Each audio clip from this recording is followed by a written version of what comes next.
بیا هم السلام علیکم ورحمت الله وبرکاته. خدای دې وکړي چې روغ جوړ او صحتمند او خوشحاله شیبې ولرئ. زما عزیزانو، نن مو داسې یو ښکلې په زړه پورې ویډیو تاسو برابره کړې ده چې هغه ده که چیرې مو د خپل جنسي طاقت په دې خوراکونو بیرته لاس راوړئ نو په ورځ کې دغه خواړه وخورئ، ټوله شپه به کوروالی کې ښه خوشحاله استئ. نو دې کوشش وکړئ که چیرې مو زمونږ یوټیوب چینل نه وي سبسکرایب کړی، زمونږ یوټیوب چینل همدا شی به د ځان سره سبسکرایب کړئ او ترڅنګ یې د ګنټې نشان ځان سره ووهئ چې د راتلونکو ویډیوګانو نه هم تاسو خبر شئ. دغه اووه ډوله خواړه د جنسي ځواک پیاوړی کوي او معاصره نړۍ د ځوانانو یو له مهمو اندېښنو څخه ده. ځینې نو دوی تل کوښښ کوي چې له بېلابېلو درملو او لارو چارو خپل جنسي قوت غښتلی کړي، خو ځینې غذاوې دا کار په ډېرې اسانۍ سره کولی شي. ځوانانو کوښښ وکړئ چې دغه غذاوې ځان سره حتما وخورئ. اول، ځوانانو هره ورځ 15 عدده جنغوزی وخوړل شي، جنسي قوت ډیروي. دویم، په شیدو کې د شاتو خوړل مني او سپرم ډیروي.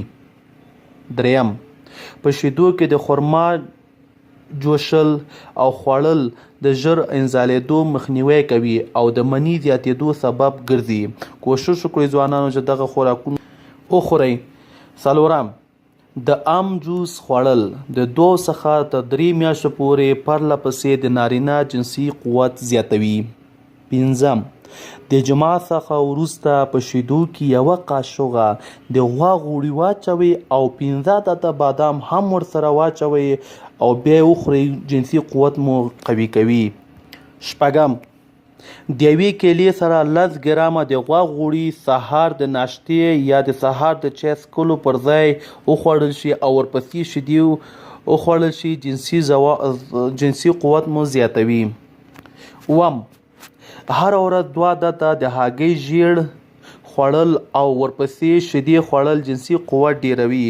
کوشش وکړئ ځوانانو چې دغه 2 عدده یا وشمېرئ چې تاسو ته موږ وړاندې کړلې. کوشش وکړئ چې دغه طلایي چانس له لاسه مه ورکوئ او که چیرته غواړئ جنسي قوت مو قوي شي نو دغه وشمېرې ځان سره تعقیب کړئ او تر پایه کوشش کړئ دا ویډیو هم کتلې وي. او که چیرې زموږ یوټیوب چینل ځان سره نه وي سبسکرایب کړی، زموږ د یوټیوب چینل همدا اوس ځان سره سبسکرایب کړئ او ورسره څنګ کې د ګنټې نشان ووهئ چې د راتلونکو ویډیوګانو نه هم تاسو خبر شئ.